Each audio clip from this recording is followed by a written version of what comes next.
ዓለምን አይታችሁ እንዲህ ተብላችሁ ታውቃላችሁ? ጌታን የማያውቁ ወይም ክፉ የሚባሉ ሰዎች ለምንድነው የሚሳካላቸው? ለምንድነው ሀብታም የሚሆኑት?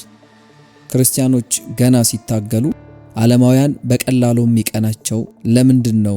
ሰይጣን የሚያስታጥቃቸው የሚሞላቸው አንድ ኃይል አለ እንዴ ተብላችሁ ታውቃላችሁ?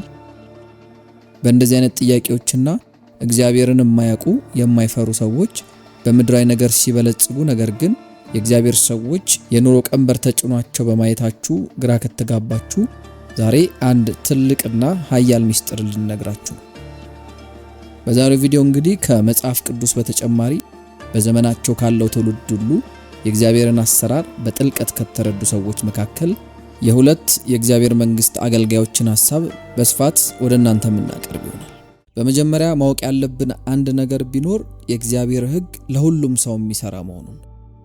ክርስቲያን ይሁን አይሁን አንድ ሰው እነዚህን የእግዚአብሔር ሕጎች ከተጠቀመባቸው ይሰራሉ፣ ውጤታማም ያደርጉታል። ስለዚህ ባለጸግነት እነዚህን የእግዚአብሔር ሕጎች ተጠቅመን በመንሰራው ስራ የምንገነባው ሀብት እንጂ የድል ጉዳይ አይደለም ማለት ነው።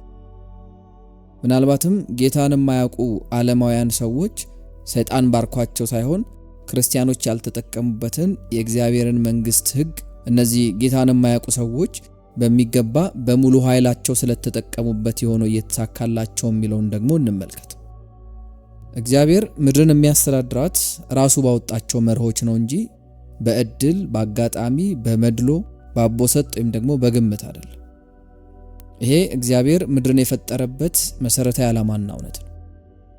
ምድርንና በውስጡ ያሉ ፍጥረታትን ሁሉ የሚመሩት እግዚአብሔር አስቀድሞ ባስቀመጠላቸው መርህ መሰረት ነው።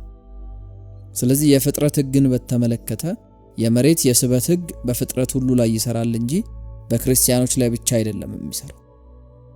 እንዲሁም የመዝራትና የማጨድ ሕግም በትጋት የመስራትና ስኬትን የማግኘት ሕግን የመሳሰሉ ሕጎች ለሰው ልጆች በሙሉ የሚሰሩ ናቸው። ክርስቲያኖችም ሆኑ ክርስቲያን ያልሆኑ ሰዎች እነዚህን ሕጎች ሲተገብሩ ውጤትን ያገኛሉ። እዚህ ጋር አንድ የዶክተር ማይልስ መንሮን አባባልን እንጥቀስ።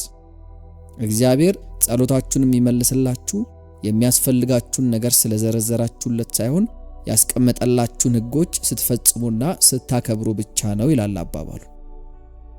ይህ አባባል በትኩረት ከተመለከትነው ትክክለኛና መጽሐፍ ቅዱሳዊ ነው። ስለዚህ ጌታን የማያውቁ ሰዎች በትጋት በእቅድ ያላቸውን ነገር በስርዓት በማስተዳደር በልበ ሙሉነት በድፍረት ሪስክ በመውሰድና ባለመሰልቸት በተከታታይ ስራዎችን በመስራት እግዚአብሔር በምድር ላይ ለስኬታማነት ያስቀመጣቸውን ሕጎች በሚገባ ተግብረዋልና ይሳካላቸዋል። ችግሩ ልባቸው ለእግዚአብሔር ስለማይገዛ ስኬታቸውን ለክፉ ወይም ደግሞ ለሰይጣን ዓላማ ማስፈጸሚያ ማድረጋቸው ነው። አሁን ትልቁን ጥያቄ እንመልስ። ታዲያ ጌታን የማያውቁ ወይም ደግሞ ክፉ የምትሏቸው ሰዎች ብዙ ጊዜ ሲበለጽጉ የምታዩት ለምንድን ነው? በመጽሐፍ ቅዱስ ላይ በመዝሙረ ዳዊት መዝሙር 37 ቁጥር 35 ላይ ኃጥእ ከፍ ከፍ ብሎ እንደ ሊባኖስ ዝግባም ለምልሞ አየሁት፣ ብመለስ ግን አጣሁት፣ ፈለግኩት፣ በቦታውም አላገኘሁትም ሲል ያስቀምጣል። እነዛ ሰዎች ሲለመልሙ ሲሳካላቸው ብታዩም መጨረሻቸው ጥፋት እንደሆነ ቃሉ ቢነግረንም ጥያቄው በመጀመሪያ ሊሳካላቸው የቻለበት ምክንያት ምንድን ነው የሚለው ነው። ሰይጣን አንዳች መልካም ስጦታ ባይኖረውም የእግዚአብሔርን መንግስትና የስኬትን ምስጢር በሚገባ ስለሚያውቅ ያንን የእግዚአብሔርን መንግስት የስኬት ሕግ ለራሱና ለክፉ ዓላማው ይጠቀምበታል። በእርሱ መንግስት ውስጥ ያሉ ሰዎች እነዚህን ሕጎች በትጋት እንዲተገብሩ ያደርጋቸዋል።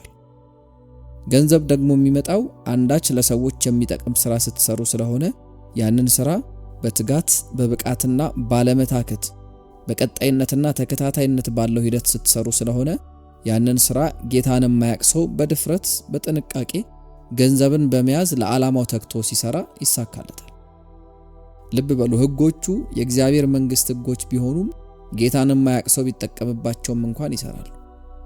ምክንያቱም ምድርን እንዲመሩ በእግዚአብሔር የወጡ መጽሐፍ ቅዱሳዊ የብልጽግናና የስኬት ሕጎች ስለሆኑ ማለት ነው። እነዚህ ሰዎች የሚሳካላቸው ሌላ የሚያደርጉት አንድ ወሳኝ ነገር ስላለ ነው። ይኸውም በተፈጥሮ ያላቸውን ተስጦ ያለ ፍርሃት ለሰዎች በሚጠቅም መልኩ ያቀርባሉ። ዶክተር ማይልስ ስለዚህ ጉዳይ ሲናገር በተፈጥሮ የተሰጣቸው ችሎታ ወይም ደግሞ ተሰጧቸው የብልጽግናቸው ምንጭ ነው ይላል። መጽሐፍ ቅዱስም በመጽሐፈ ምሳሌ ምዕራፍ 18 ቁጥር 16 ላይ የሰው ስጦታ መንገዱን ታሰፋለታለች፣ በታላላቆችም ፊት ታገባዋለች ይላል። ታዲያ ስለዚህ ክርስቲያኖች ተኝታችሁ ተአምር ስትጠብቁ፣ ጌታን የማያውቁ ሰዎች ግን በተፈጥሮ የተሰጣቸውን ስጦታ አሟጠው አውጥተው በመጠቀማቸው ለበለጠ ስኬት ሊደርሱ ችሏል ማለት እንችላለን። ከክፉ ሰዎች ጀርባ ያለው የስኬታቸው ምስጢር እግዚአብሔር ሳይሆን አጋንንት መሆኑን በምን ታውቃላችሁ የሚለው ደግሞ ቀጣዩ ጉዳይ ነው። እንደምታውቁት ሰማይና ምድር መላዋም የእግዚአብሔር ናቸው። ሰይጣን ምንም ነፃ ስጦታ የለው። ነገር ግን ሰዎች የእግዚአብሔርን ሕግ ለምድራዊ ብልጽግና ዓላማ እንዲጠቀሙ ስለሚያደርጋቸው መለያ ባህሪዎቻቸው የሚከተሉት ነው የሚሆኑት።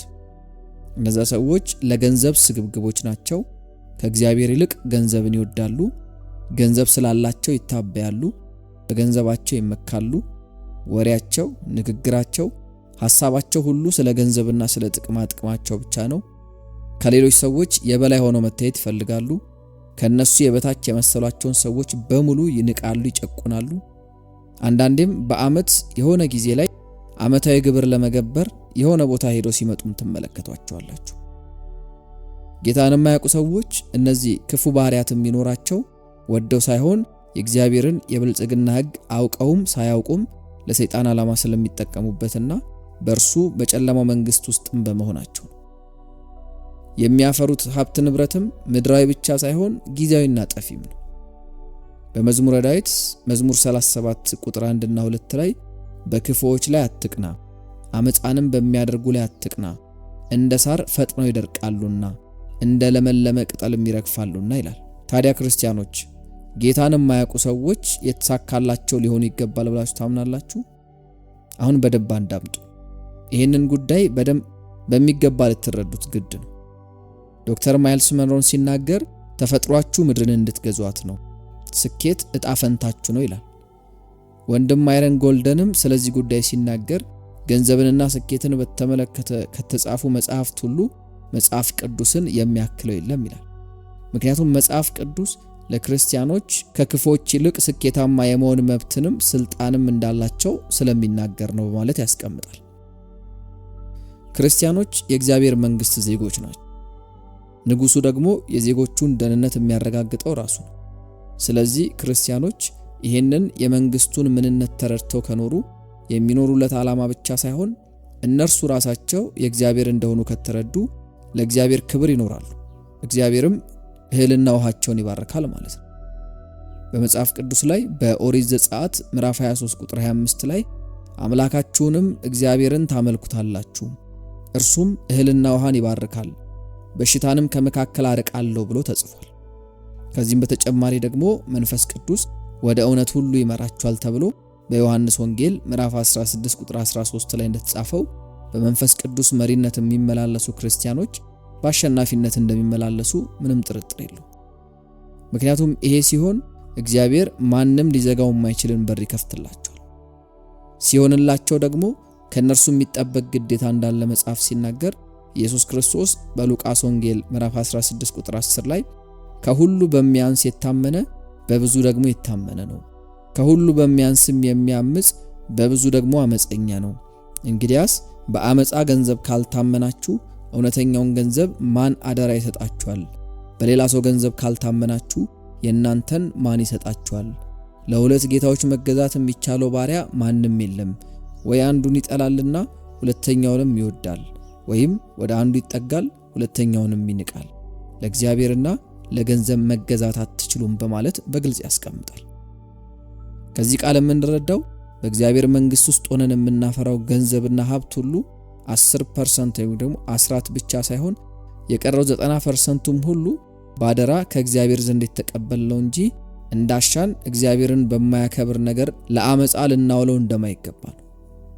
ገንዘብን ከእግዚአብሔር ይልቅ የምንወደው ከሆነ ጌታ ይሆንብንና ከእግዚአብሔር መንግስት ያስወጣን። እግዚአብሔርን ጌታ፣ ገንዘብን ግን መጠቀሚያና መንግስቱን ማገልገያ ስናደርገው ያለንን ይባርክልናል፣ በብዙም ይሾመናል። በጸሎት፣ በዓላማ፣ በትጋት ገንዘቡን በአግባቡ በማስተዳደር ለተቸገሩ በመለገስና በእግዚአብሔር መንግስት ዜግነት አስተሳሰብ ውስጥ ከኖሩ ክርስቲያኖች በዓለም ካሉ ሰዎች የበለጠ ስኬታማ ይሆናሉ ብቻ ሳይሆን ምድርንም ይገዛሉ። ስለዚህ እዚህ ጋር መነሳት ያለበት ጥያቄ ክርስቲያኖች ምንድነው ማድረግ የሚጠበቅባቸው የሚል ነው። አንደኛ ከእግዚአብሔር የተሰጣቸውን የተለየ ጸጋ ወይም ደግሞ ተስጦ ምን እንደሆነ መለየትና ማወቅ የመጀመሪያው እርምጃ ነው። ዓለምን ወይም ምድርን የምትገዙበት አቅማችሁ ያለው ተስጧችሁ ወይም ደግሞ ልዩ ችሎታችሁ ውስጥ ነው። ሁለተኛ ያንን ተስጦ ለሰዎች የሚጠቅምና በሰዎች የሚፈለግ ችሎታ አድርጋችሁ ገንቡት፣ አዳብሩት፣ አሳድጉት። ገንዘብ የሰዎችን ችግር በመፍታታችሁ የምትቀበሉት ሽልማት ይሁን። ሶስተኛው ደግሞ ጠንካራ የሥራ ባህሪ ይኖራችሁ። በስራችሁ በፍጹም አትደራደሩ። መስራት ያለባችሁን ስራ መስራት ባለባችሁ ጊዜ ስሩ። የታካች እጅ ችግረኛ ታደርጋለች፣ የትጉ እጅ ግን ባለጠጋ ታደርጋለች በሚል በመጽሐፈ ምሳሌ ምዕራፍ 10 ላይ ተቀመጠውም ቃል ይህንን ያጠናክርልናል። አራተኛ ሌሎች ሰዎችን የማገልገልና የመባረክ ዓላማ ይኖራችሁ።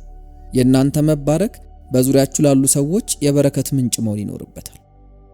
አምስተኛ የገንዘብ አስተዳደራችሁ የላቀ ይሁን። በአግባቡ የማታስተዳድሩትን ነገር ሁሉ ገንዘብም ቢሆን ታጡታላችሁ። ስድስተኛ የመዝራትና የማጨድ ሥርዓትን ልመዱ። መስጠት ከመቀበል ይቅደም። ይሄ ከእግዚአብሔር መንግስት የስኬት ሕጎች ውስጥ አንዱ ነው። ሰባተኛ እንደ ንጉሥ ልጅነታችሁ እግዚአብሔርን በስራችሁ ሁሉ ስታነግሱት፣ ዓላማችሁንም መመሪያዎቻችሁንም የእግዚአብሔር መንግስት ሕግጋትን ስታደርጓቸው የእግዚአብሔር መንግስት ስኬትና ብልጽግና ወደ እናንተ ይመጣል ማለት ነው። ክፉ ሰዎች ሲበለጽጉ ካያችሁ እግዚአብሔር ያበጀውን ቀደም ሲል የጠቀስናቸውን የስኬት ቁልፎች በአግባቡ ስለተጠቀሙባቸው እንደሆነ፣ ነገር ግን ከእግዚአብሔር መንግስት ውጪ በመሆናቸው ለተለየ ለዓለም ለስጋና ለሰይጣን ፍቃድ እየተጠቀሙበት እንደሆነ በደንብ ማስተዋል አለባችሁ። ሰይጣን ሰዎችን አይባርክም። ነገር ግን በሱ መንግስት ስር ያሉ ሰዎችን ይጠቀምና የእግዚአብሔርን የስኬት ሕጎች በመጠቀም እንዲበለጽጉ አድርጎ መልሰው በስኬታቸው የራሱን መንግስት እንዲያገለግሉ ያደርጋቸዋል። ሰዎቹ ግን የወንጌል ብርሃን እስከሚበራላቸውና እውነቱ እስከሚገባቸው ድረስ በሰይጣን መንግስት ውስጥ መሆናቸው አይታወቃቸው። ምክንያቱም በምድራዊ ነገር ቢባረኩም በመንፈሳዊ ጨለማ ውስጥ ናቸው። እዚህ ጋር ታዲያ ጨለማ ስንል በመንፈሳዊ ቋንቋ አለማወቅ ማለት እንደሆነ ልንረዳ ይገባል። ክርስቲያኖች ደግሞ ከዓለማውያን የበለጠ ሊሳካላቸውና ሊበለጽጉ ይገባል። ምክንያቱም የስኬቶቹ መርሆች የእግዚአብሔር ዓላማ ነው፣ ከእግዚአብሔር የመነጩ ናቸው። የስኬታቸው ዓላማ ደግሞ ራሳቸውን ሳይሆን የእግዚአብሔርን መንግስት ማገልገል። ይህንንም ያሳኩ ዘንድ መንፈስ ቅዱስና የእግዚአብሔር ጸጋ ያግዛቸዋል። ስለዚህ ክርስቲያኖች ግራ የምትጋቡበት ዘመን ዛሬ ማብቃት አለበት። ለስራና ለትጋት የምትነሱበት ጊዜ አሁን ነው።